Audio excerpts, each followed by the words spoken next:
Okay, welcome back. I'm Marky Billson here on Tri-City Sports Now. And it's Super Bowl week. I mentioned beginning conversation about the old Super Bowl highlight films that were rerun. Of course, I guess the big news in sport, the national sports news, were the All-Star games that were played.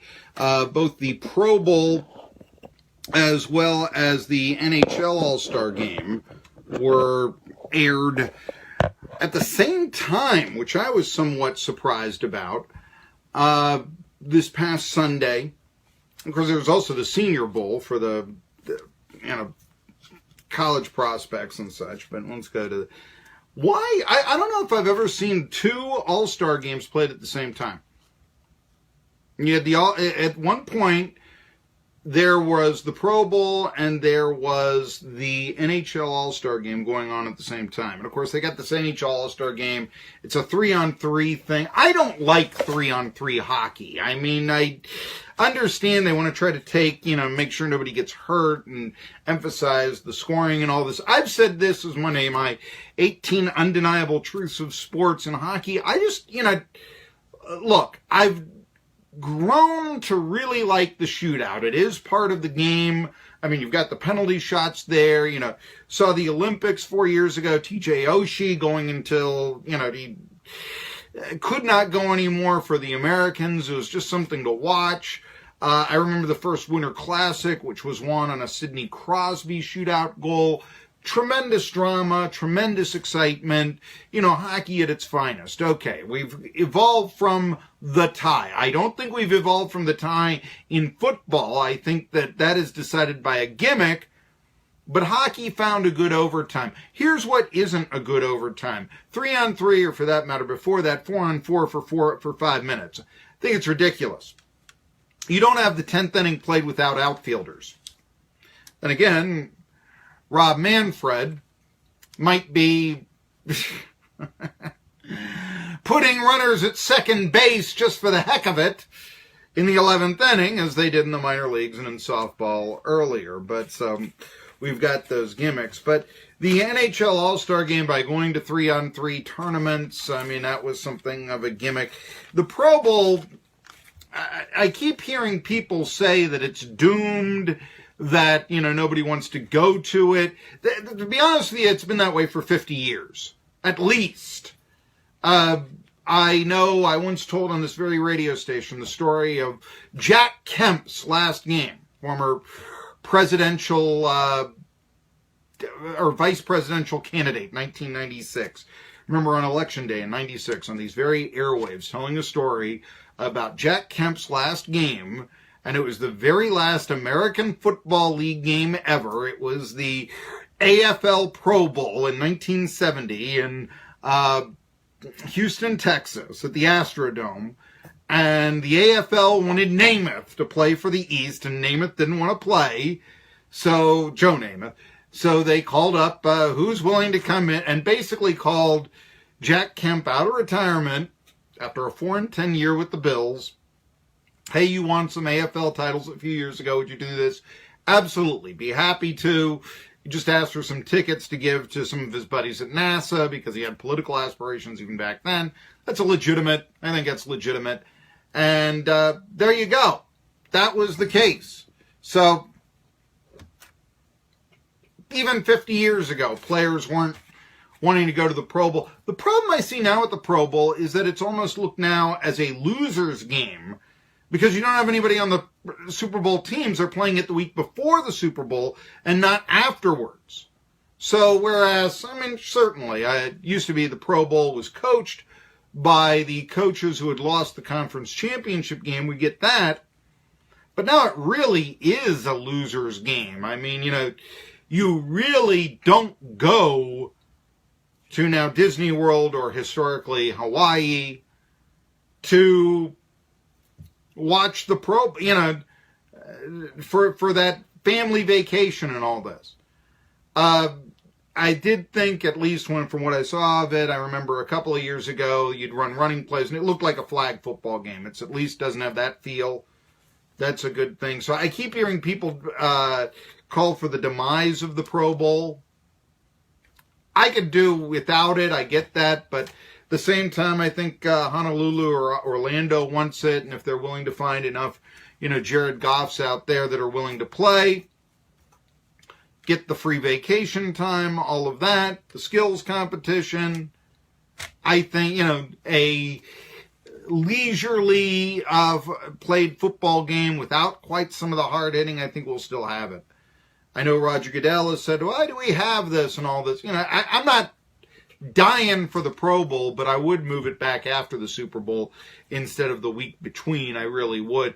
Due to the fact that until you do that, and then it's looked at as a loser's game, because obviously nobody who played in the Super Bowl is going to play in the Pro Bowl. NHL All-Star Game was always, I thought, a nice showcase of the stars.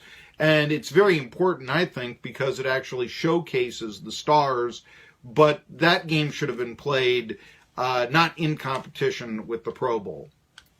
Because that was, especially with the Pro Bowl on ABC and the NHL All-Star Game on NBC, that was going to be a tough watch for someone like me, who loves hockey, who's been to the Hockey All-Star.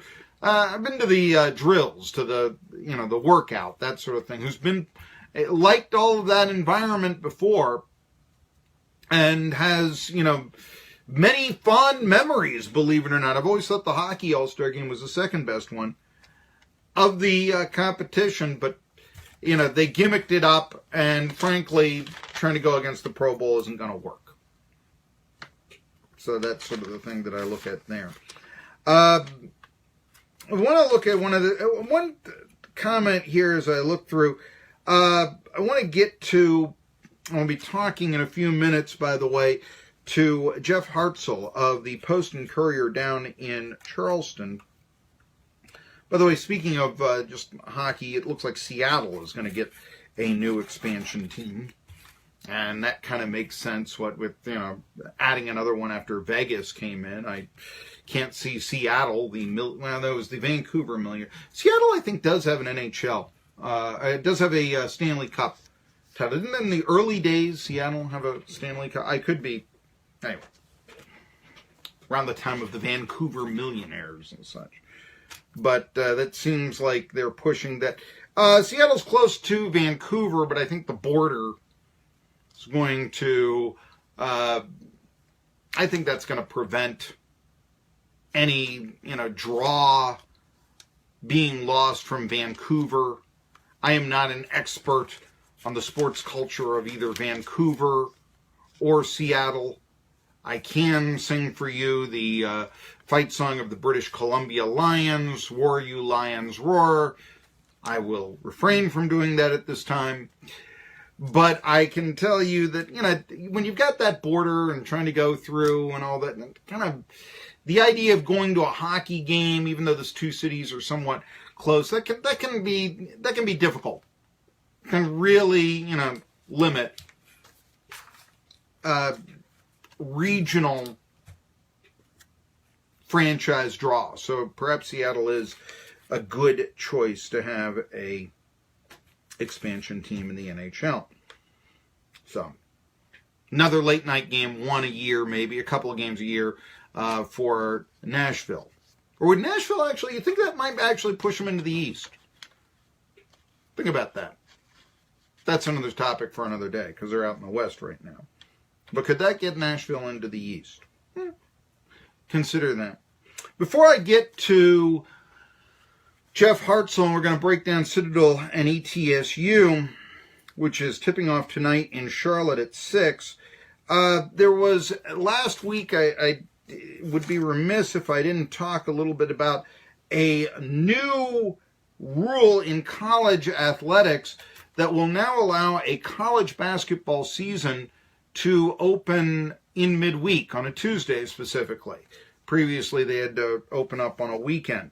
Frank Martin, in an article that was printed, by the way, in the Post and Courier, our next guest's newspaper, he's the head basketball coach at South Carolina, and he spoke of, and there's a lot of talk about scheduling these days and how it's going to be tougher, especially for mid-majors, to get big boys, if you will, because the Power 5 conferences are now moving to playing each other.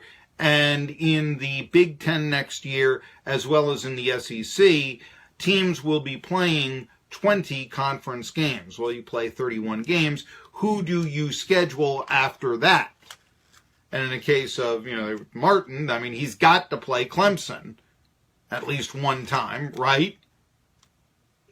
So that bogs up another one.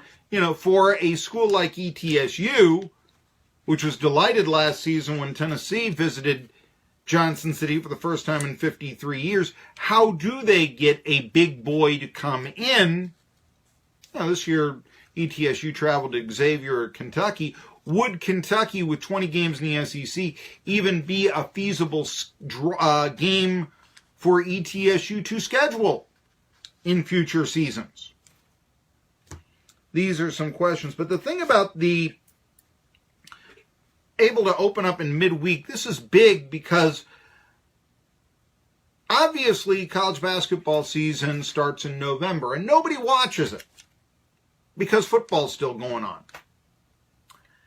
And when you are opening up your college basketball season against, let's just use the ETSU example, Mars Hill on a November day, not only does ETSU football, not only do they probably still have the floor, but how do you even compete against something like Tennessee football? And a game against, historically Tennessee schedules light in November, but the game against Vanderbilt even. So being able to schedule that game when you have the week to yourself and not being played at the same time the football team is, or in that general weekend of the football game, that is believed to be pretty good for college basketball exposure. Now, Martin even goes a little further.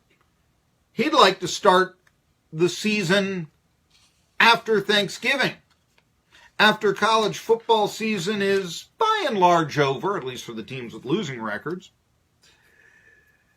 that he would like to eliminate 2 games from the 31 on the schedule, go down to 29. You're going to have the 20 conference games. What do I need with 2 games against smaller teams played at a time nobody really watches them? Interesting concept that would definitely hurt mid-majors from getting games against the big boys and payouts. There's no easy way to do scheduling. We know that. It's just a matter of, though, it's changing. There'll be more conference games, and it may be more and more difficult for the mid-majors, for the ETSUs and such, to get the exposure that they have before against major opponents. One guy who knows mid-major basketball real well is Jeff Hartzell. He covers the Citadel down in Charleston with the Post and Courier. I'll be talking to him next on 1420 NBC Sports Radio Tri-Cities. I'm Marky Billson. Tri-City Sports Now returns after this.